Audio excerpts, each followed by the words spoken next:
আসসালামু আলাইকুম। সংবাদে আপনাদের সবাইকে স্বাগত জানাচ্ছি। আমি ফিরোজ তোহা। শুরুতেই আরবে কেবলস সংবাদ শিরোনাম। বাংলাদেশের সর্বশেষ গুরুত্বপূর্ণ আপডেট সংবাদে আপনাকে স্বাগত। শুরুতেই সংবাদ শিরোনাম, পরে বিস্তারিত। শুরুতেই জানিয়ে দিব, মারতে মারতে মেরুদণ্ডই ভেঙে দেয়া হলো ঢাকা কলেজের সমন্বয়কের। জুলাই উত্তাল দিনে পুলিশ এবং আওয়ামী লীগ নেতাকর্মীদের বেদম মারধরে মেরুদণ্ড ভেঙে যায় ঢাকা কলেজের সমন্বয়ক আহমেদ জীবনের। আহত হওয়ার কারণ গোপন রেখে তাকে ভর্তি করা হয়েছিল রাজধানীর পঙ্গু হাসপাতালে। এরপরে পোশাক খুলে তাকে চেক করা হয়েছিল তিনি আন্দোলনে আহত রোগী কিনা। এমন বিভীষিকাময় অভিজ্ঞতা আর মেরুদণ্ডের গুরুতর ক্ষত নিয়ে পড়ে আছেন বিছানায়। প্রিয় বন্ধুরা, এই সমন্বয়কের বিষয়ে গুরুত্বপূর্ণ সংবাদ জানাবো, সঙ্গেই থাকুন। এরপর জানিয়ে দিব, স্বাস্থ্যমন্ত্রীর অস্বাস্থ্যকর মগজে কিলবিল করত কুবুদ্দি, জাহিদ মালেকের অনিয়ম এবং দুর্নীতি। একটি মন্ত্রণালয় সব ধরনের পরিকল্পনা গ্রহণ থেকে বাস্তবায়ন, বরাদ্দ, বাজেট প্রণয়ন, এমনকি যে কোনো ব্যয় মঞ্জুরি সবকিছুই মন্ত্রীর প্রত্যক্ষ তত্ত্বাবধানে সম্পন্ন হয়। মন্ত্রণালয়ের অধীনে যাবতীয় দুর্নীতি সবকিছু জাহিদ মালেকের অধীনেই হতো। জানাবো এই কুখ্যাত সাবেক স্বাস্থ্যমন্ত্রী সম্পর্কে, সঙ্গেই থাকুন। এদিকে লন্ডনে বেক্সিমকোর দুই যুবরাজের ৮৪৬ কোটি টাকার ফ্ল্যাট এবং বাড়ি। বাংলাদেশের অন্যতম শিল্পগোষ্ঠী বেক্সিমকো গ্রুপের vice chairman Salman F Rahman এবং তার ভাই সোহেল রহমানের ছেলে যুক্তরাজ্যের লন্ডন শহরের সবচাইতে অভিজাত এলাকায় ৮৪৬ কোটি টাকায় ৬টি ফ্ল্যাট কিনেছেন। এ বিষয়ে গুরুত্বপূর্ণ সংবাদ থাকবে বন্ধুরা। সম্পূর্ণ সংবাদটি জানতে ভিডিওটি না টেনে দেখতে থাকুন। এদিকে অনির্দিষ্টকালের কর্মবিরতির ডাক কুষ্টিয়ার পরিবহন শ্রমিকদের। কুষ্টিয়ায় অনির্দিষ্টকালের জন্য কর্মবিরতির ডাক দিয়েছে পরিবহন শ্রমিকেরা।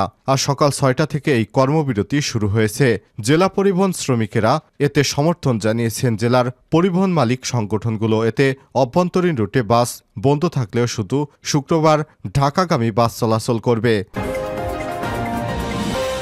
জানিয়ে দিব, গণ অভ্যুত্থানে আহতদের চিকিৎসা সরকারি খরচে তৈরি হচ্ছে তথ্যভাণ্ডার। জুলাই থেকে শুরু হয়ে বৈষম্য বিরোধী ছাত্র আন্দোলন। এক পর্যায়ে এক দফার চূড়ান্ত আন্দোলনে ছাত্র জনতার অভ্যুত্থানে গত ৫ই আগস্ট পতন হয় আওয়ামী লীগ সরকারের। এই আন্দোলনে প্রাণ হারায় কয়েকশো ছাত্র জনতা।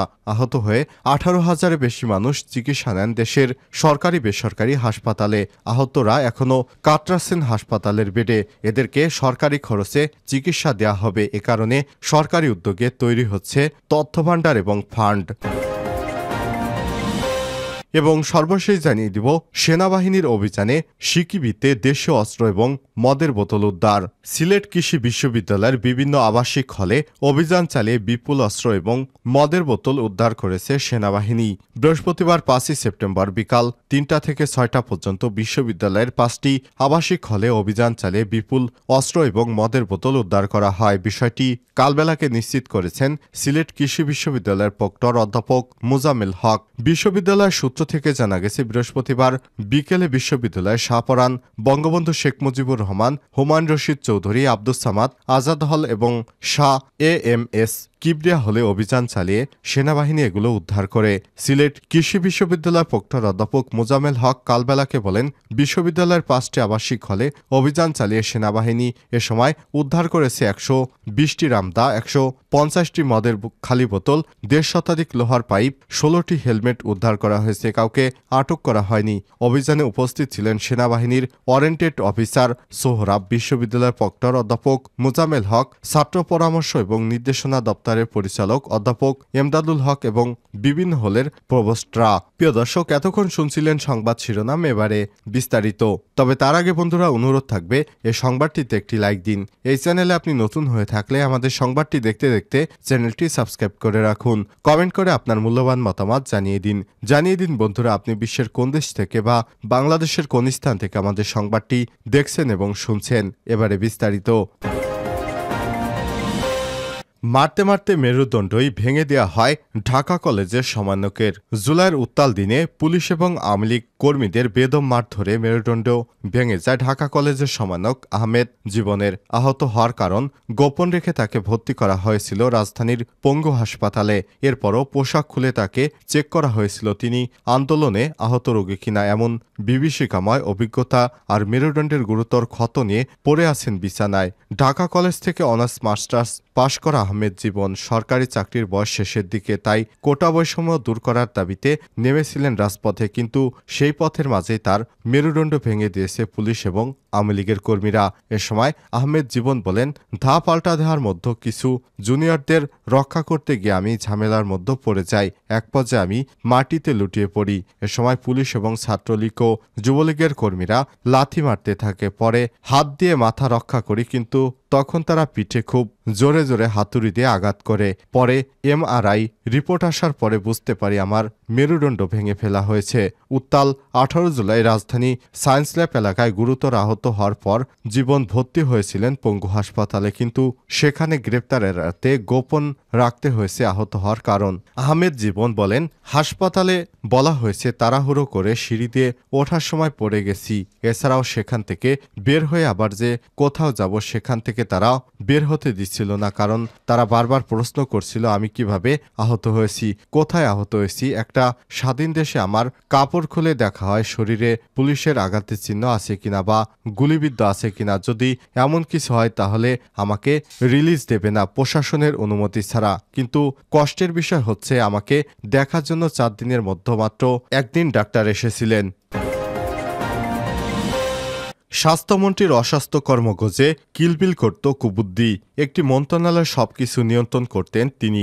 বরাদ্দ, বাজেট, কোন খাতে টাকা ব্যয় হবে, কত টাকা তিনি সরকারের থেকে বাজেট পেশ করবেন, সবকিছু মন্ত্রীর প্রত্যক্ষ তত্ত্বাবধানে সম্পন্ন হতো। মন্ত্রণালয়ের অধীনে সব প্রতিষ্ঠানের অভিভাবক বা রক্ষক তিনি ছিলেন। কিন্তু শেখ হাসিনা সরকারের দুবারের স্বাস্থ্যমন্ত্রী জাহিদ মালিকের ভূমিকা ছিল উল্টো। সিন্ডিকেটের মাধ্যমে বিভিন্ন হাসপাতালের কেনাকাটা, নিয়োগ, পদোন্নতি, বদলি প্রদান, ওষুধ এবং চিকিৎসা যন্ত্রপাতি সরবরাহ, অবকাঠামো উন্নয়নসহ সব কাজেই ভাগ বসাতেন তিনি।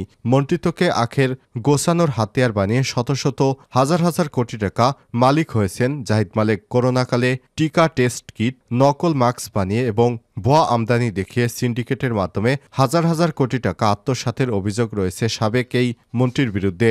দুর্নীতির টাকায় নামে বেনামে 1 ডজনের বেশি ব্যবসা প্রতিষ্ঠান গড়ে তুলেছেন তিনি। ঢাকার গুলশানে আলিশান বাড়ি, গ্রামের বাড়িতে মায়ের নামে বিশাল বাগান বাড়ি এবং অ্যাগ্রো ফার্ম তৈরি করেছেন। এছাড়াও বনানীতে 14 তলা, মানিকগঞ্জে 10 তলা বাণিজ্যিক ভবন নির্মাণ করেছেন তিনি। সভা, সেমিনার করতেন। মানিকগঞ্জে ছেলের নামে করেছেন বিশাল মিলনায়তন শুভ্র সেন্টার। এরই মধ্যে সাবেক মন্ত্রী জাহিদ মালিক এবং তার ছেলেমেয়ের ব্যাংক হিসাব জব্দ করেছে বাংলাদেশ ব্যাংক। একই সঙ্গে তাদের মালিকানাধীন ব্যবসা প্রতিষ্ঠানে ব্যাংক হিসাবের লেনদেন স্থগিত করা হয়েছে। লন্ডনে বেক্সিমকোর 2 যুবরাজের 846 কোটি টাকার ফ্ল্যাট বাড়ি। বাংলাদেশের অন্যতম শিল্পগোষ্ঠী বেক্সিমকো গ্রুপের vice chairman Salman F Rahman এবং তার ভাই সোহেল রহমানের ছেলে যুক্তরাজ্যের লন্ডন শহরে সবচাইতে অভিজাত এলাকায় 846 কোটি টাকায় 6টি ফ্ল্যাট কিনেছেন। সবচাইতে মূল্যবান ফ্ল্যাটের দাম 26.7 মিলিয়ন পাউন্ড বা 416 কোটি টাকা। সর্বনিম্ন মূল্য 1.2 মিলিয়ন পাউন্ড বা 19 কোটি টাকা। সালমান এফ রহমানের ছেলে আহমেদ শায়ান ফজলুর রহমান এবং ভাতিজা আহমেদ শাহরিয়ার রহমান দুইজনই ব্রিটিশ নাগরিক। কথা হলো, ব্রিটিশ পাসপোর্টধারী শাহরিয়ার এবং শায়ান কি করে যুক্তরাজ্যে বিলাসবহুল জীবনযাত্রার অভ্যস্ত শীর্ষ 1% ব্রিটিশদের মধ্যে জীবনযাত্রার অর্থব্যয়ের সক্ষমতা অর্জন করেছেন। আজ বাংলা আউটলুকে প্রকাশিত একটি অনুসন্ধানী প্রতিবেদনে সব তথ্য উঠে এসেছে। প্রতিবেদন থেকে জানা যায়, বাকিংহাম প্যালেসের খুব কাছাকাছি সবচেয়ে বেশি দামি এলাকার একটি হল লন্ডনে এক গ্লোসভেনার স্কয়ার এলাকা। এই এক গ্লোসভার স্কয়ারে বিশ্বের অতি ধনীদের অতি বিলাসবহুল একটি আবাসিক ভবন অবস্থিত। সেখানেই তারা বাংলাদেশ থেকে কোটি কোটি টাকা পাচার করে তারপর সেখানে বসবাস করতেন, এমনই তথ্য প্রচারিত হয়েছে। অনির্দিষ্টকালের কর্মবিরতির ডাক কুষ্টিয়া পরিবহন শ্রমিকদের। কুষ্টিয়া অনির্দিষ্টকালের জন্য পরিবহন শ্রমিকেরা কর্মবিরতি শুরু করেছে। এর আগে চলমান দ্বন্দ্বের জেরে বৃহস্পতিবার 5ই সেপ্টেম্বর বিকেলে কুষ্টিয়া মেহেরপুর সড়কের আমলাতে দুটি বাসের গ্লাস ভাঙচুর করে সিএনজি অটোরিকশা চালকেরা। এর প্রতিবাদে সন্ধ্যায় মালিক শ্রমিক ঐক্য পরিষদের ব্যানারে কর্মবিরতি ঘোষণা করা হয়। কুষ্টিয়া জেলা মোটর শ্রমিক ইউনিয়নের সভাপতি মাহাবুল হক গণমাধ্যমকে বলেন, গেল মঙ্গলবার কুষ্টিয়ার ভেড়ামারায় সিনহা পরিবহনের বাসের গ্লাস ভাঙচুর 4 জন শ্রমিককে মারধর করে স্থানীয় সিএনজি অটোরিকশা চালকেরা। এই ঘটনাকে কেন্দ্র করে অভ্যন্তরীণ রুটের বিভিন্ন জায়গায় মারধর বা গ্লাস ভাঙচুরের ঘটনা ঘটে। পরবর্তীতে বৃহস্পতিবার সকালে কুষ্টিয়ার ভারপ্রাপ্ত জেলা প্রশাসক ও পুলিশ সুপারের মধ্যস্থতায় বিষয়টি সমাধান হয়। এরপর অর্ধেক বেলা পরে বিকেলে আমলাতে আবারও দুটি বাসের গ্লাস ভাঙচুর করে শ্রমিকদের মারধর করে সিএনজি অটোরিকশা চালকেরা। এর প্রতিবাদে সন্ধ্যায় মালিক শ্রমিক যৌথভাবে অনির্দিষ্টকালের জন্য কর্মবিরতির ডাক দেয়।